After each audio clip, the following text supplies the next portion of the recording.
You have one message.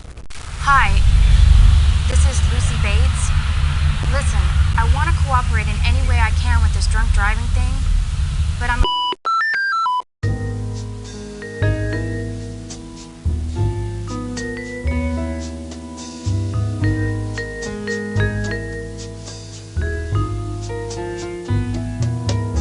Enjoy the donut, Josie.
Mr. Watson, you work at the Fat Burger as what, a grill cook? Yeah, mostly. And you heard the accident on the afternoon of July 22nd? Well, yeah. I come out from the kitchen. I'm over by the tables in front, getting ready to go out for a smoke. It was a slow day, kind of quiet. All of a sudden, I hear this bang from down the street. It sounds like a car hitting something. Next thing I see is this chick, this girl, she comes running past the window. So now I turn, and I'm watching her because, you know, she's got on one of these mini skirts that don't leave a hell of a lot to the imagination. Not that I'd wanted to. Anyway, I figure something's going on, right? So I go and I see her go outside. I see her going around the right, and I look to my left, and there's a truck ran into one of them bus stop benches down near the corner.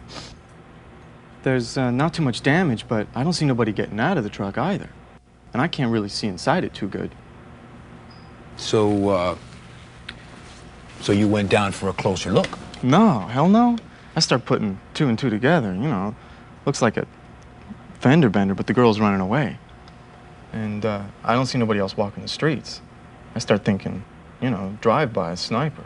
Who the hell knows in LA, you know? These are all possibilities. So I go back inside, start back to work.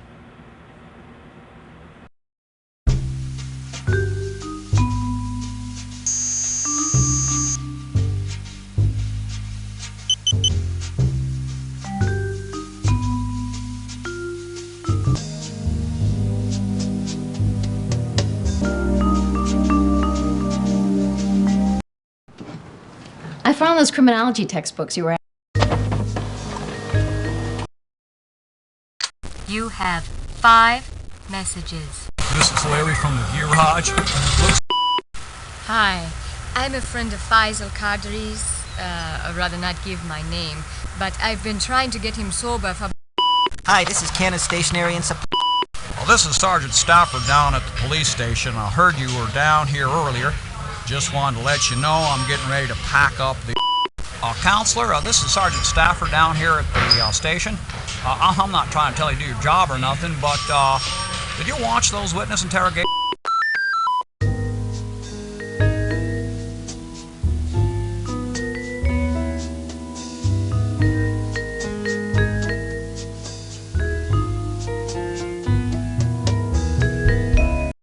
Well, hello.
You have 4 messages. Hi, this is Christina Travis from the Crime Lab. Your test results are ready if you want to stop by and take a look. Hi, this is Alice in the library. Hi, this is a courtesy call from Cellular One. Yeah, I'm calling from the city transit office about the damage that was done to a bus.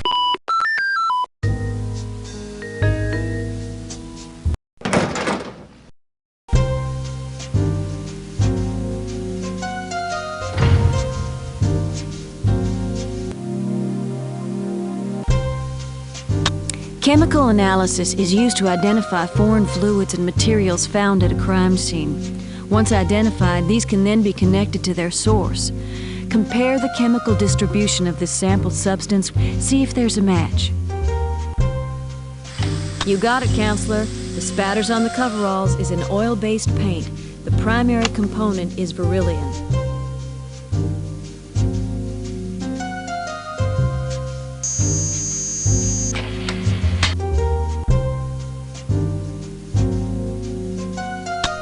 Hairs and fibers are frequently found at the scene of a crime. Even one strand of hair yields a wealth of information. Factors such as color, structure, pigmentation are taken into account. Still, the best I can do is to say that a sample is consistent with another example because there is no known way to positively link a strand of hair to a particular individual. But it can help you narrow down your field of suspects, so give it a try. Which example do you think best matches the sample? Looks like it to me. It's a strand of Mr. Kadri's hair. You can see by the structural similarities of the 2 strands that the sample is consistent with Mr. Kadri's exemplar.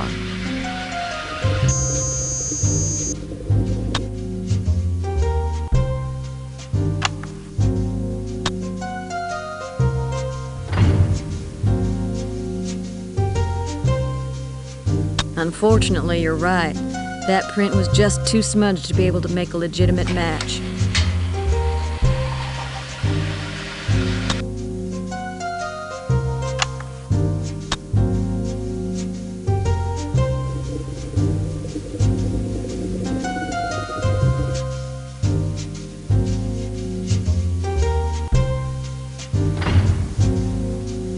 Nope, those don't exactly match up.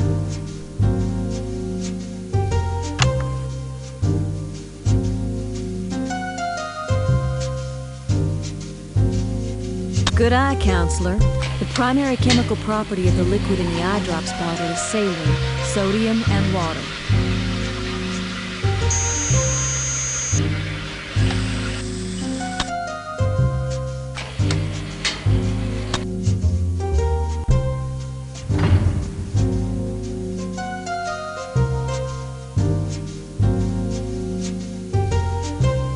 That's the one. It's an arch print, the index finger of Faisal Kadri's right hand.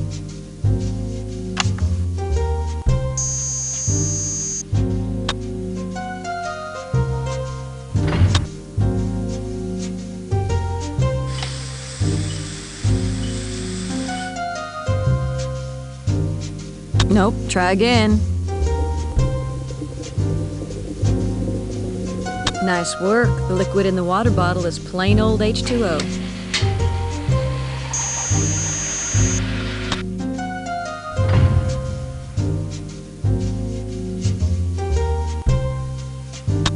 Investigators use shoe and tire imprints found at a crime scene to establish a link with the suspect.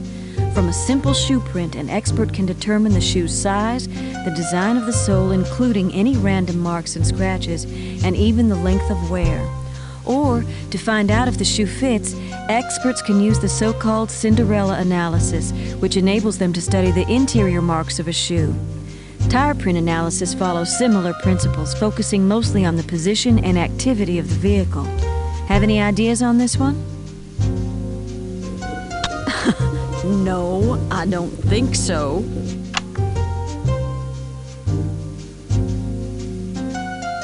That's the one. The skid mark that was left on the street was consistent with the back left tire of Mr. Kadri's vehicle.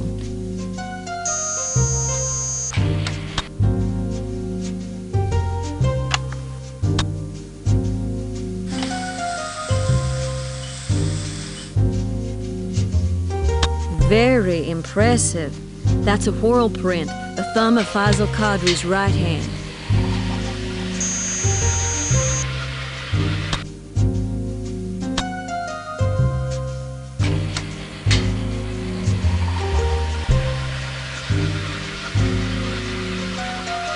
Good job. That's a loop print, the middle finger of Faisal Qadri's left hand.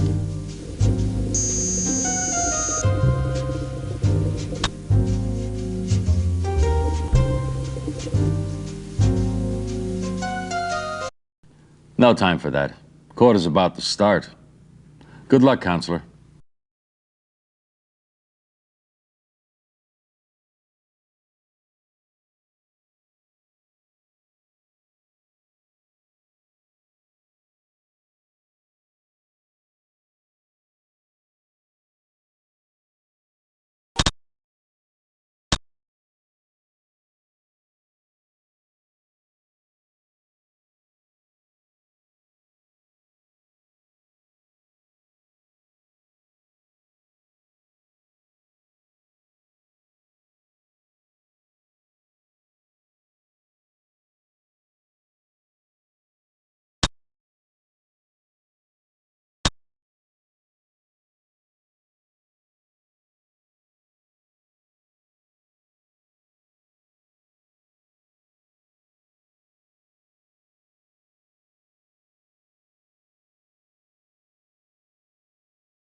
At this time, Your Honor, the people call Christina Travis to the stand.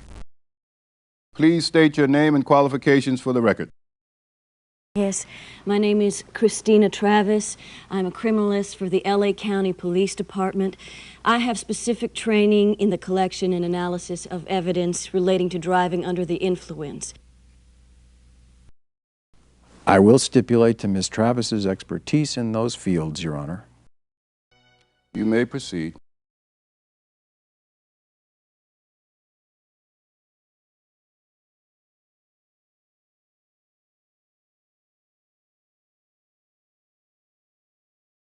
Miss Travis, did you analyze the chemical makeup of the liquid in the defendant's eye drops bottle? I did, but the results of that analysis aren't relevant to this case.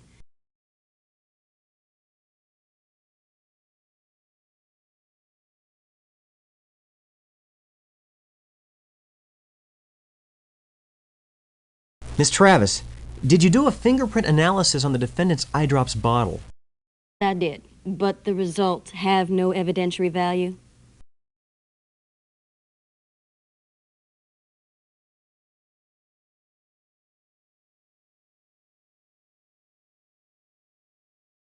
Miss Travis, did you do a hair analysis on the defendant's coveralls? Yes, I did, but the results have no evidentiary value.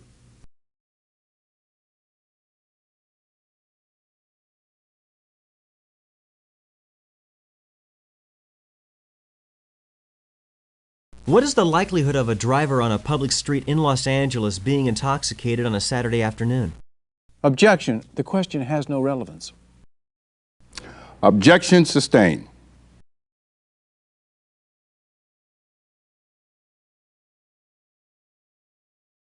Why is the breath test more commonly chosen to determine blood alcohol level than either the blood or urine tests? Objection. The question is irrelevant. Objection sustained.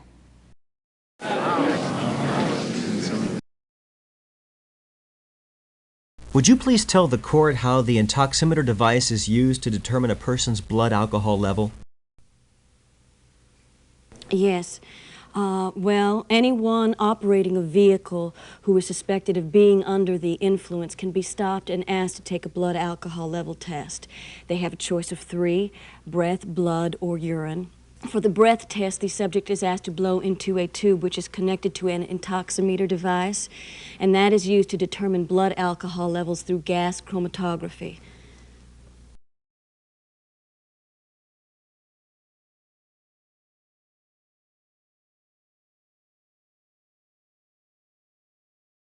Are intoximeter devices known for being valid and reliable indicators of a DUI suspect's blood alcohol content? Objection. The question is ambiguous. Objection sustained.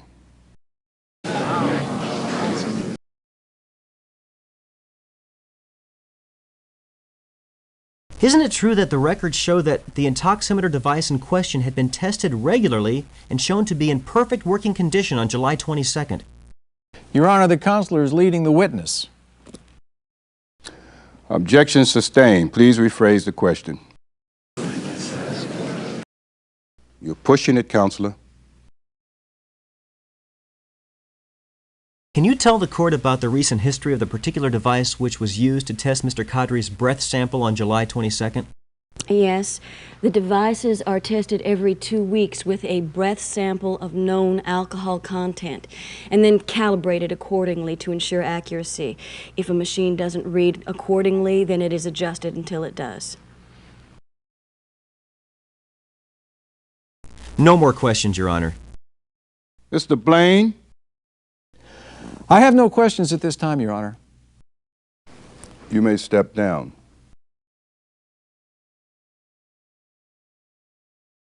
Your Honor, the people call Officer Underwood to the stand. Please state your name and qualifications for the record. My name is Chris Underwood. I am a police officer for the Los Angeles Police Department and the arresting officer in this case.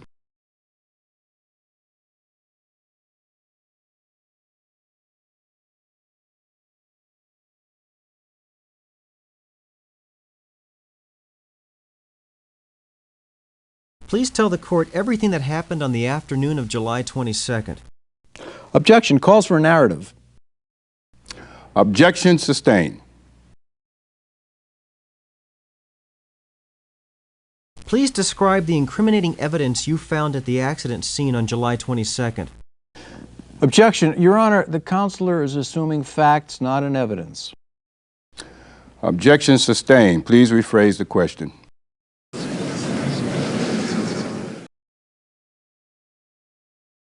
Please describe the scene at Sunset and Kings Road as you found it on July 22nd.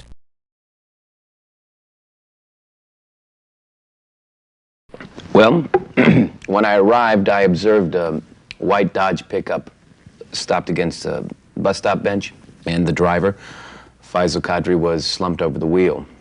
When I opened the door, I noted a strong alcohol smell and immediately suspected that Mr. Qadri might be intoxicated. I shook him awake and asked him to step out of the vehicle. Objection. Your Honor, Officer Underwood has not demonstrated that he had probable cause to pull my client from his vehicle. Counselors, I'd like to see you at sidebar. What's your legal response?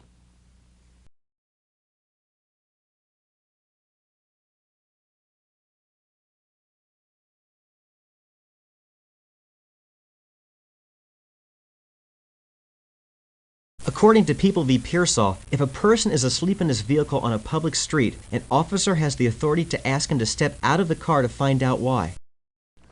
Objection overruled. You may proceed, Counselor.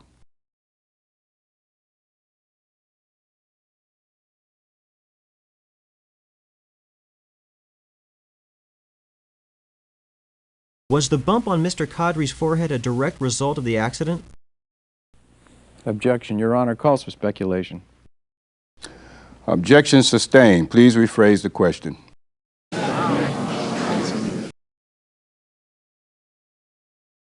Why were you certain that Mr. Qadri was drunk?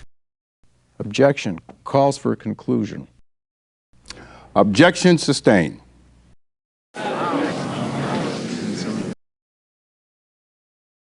Please tell the court what happened next.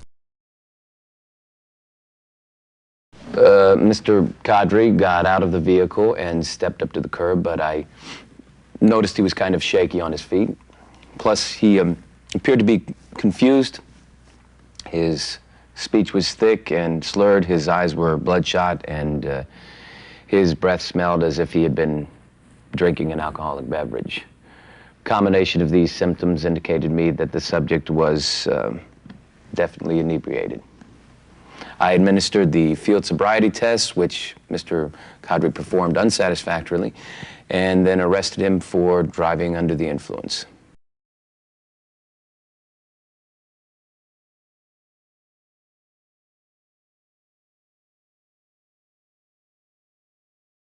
Does this DMV report indicate all vehicles previously registered to the driver?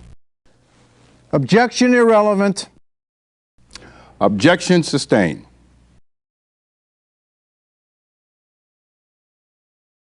Knock it off, counselor.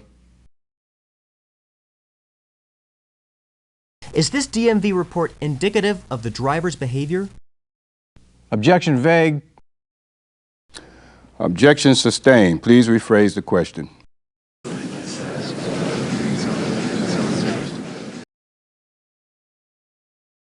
Is this document an official report from the Department of Motor Vehicles? Sure, why do you want to know? That doesn't seem to have any real significance to this case.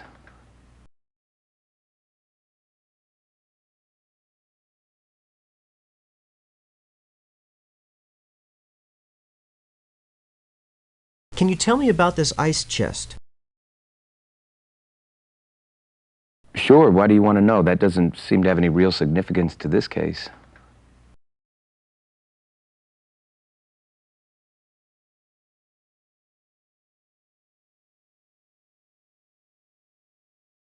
Is this document an official criminal record? Objection, Your Honor. This is improper character evidence and should not be admitted. Sustained. Please move on.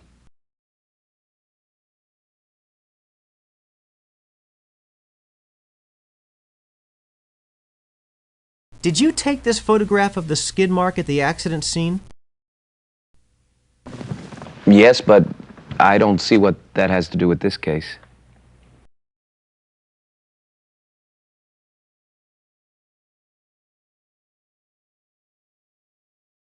How many people came in contact with this item? Objection, speculation, no foundation. Objection sustained.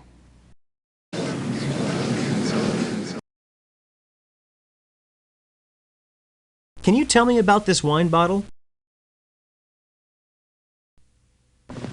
Yes, but I don't see what that has to do with this case. No more questions, Your Honor. Mr. Blaine? I have no questions at this time, Your Honor. You may step down. At this time, the people call Bruce Watson to the stand. You may proceed.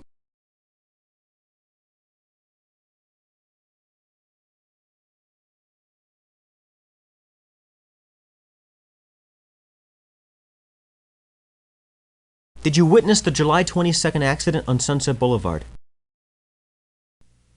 No, I heard the accident, and I went outside, and I saw this white Dodge pickup rammed up against a bus bench, and then I went back to work. That was it. I didn't see nothing happen, and I didn't get close enough to see who was behind the wheel. But I already told you all this, man. Counselor, please refrain from calling witnesses that have no pertinent information to the case at hand. You may step down.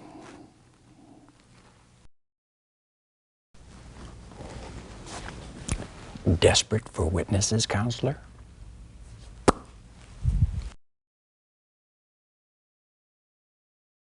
At this time, Your Honor, the people rest. Your Honor, I would like to make a motion to dismiss this case due to the insufficiency of the evidence. Motion granted, Mr. Blaine. Counselor, if you aren't going to do your homework, stay out of my courtroom. Case dismissed.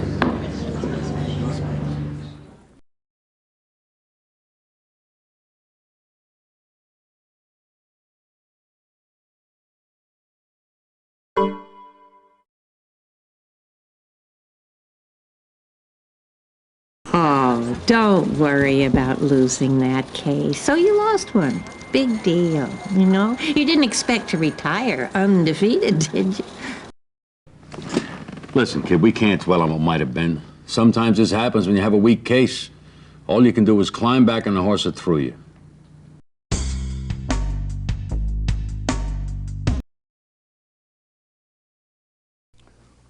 What's your legal response?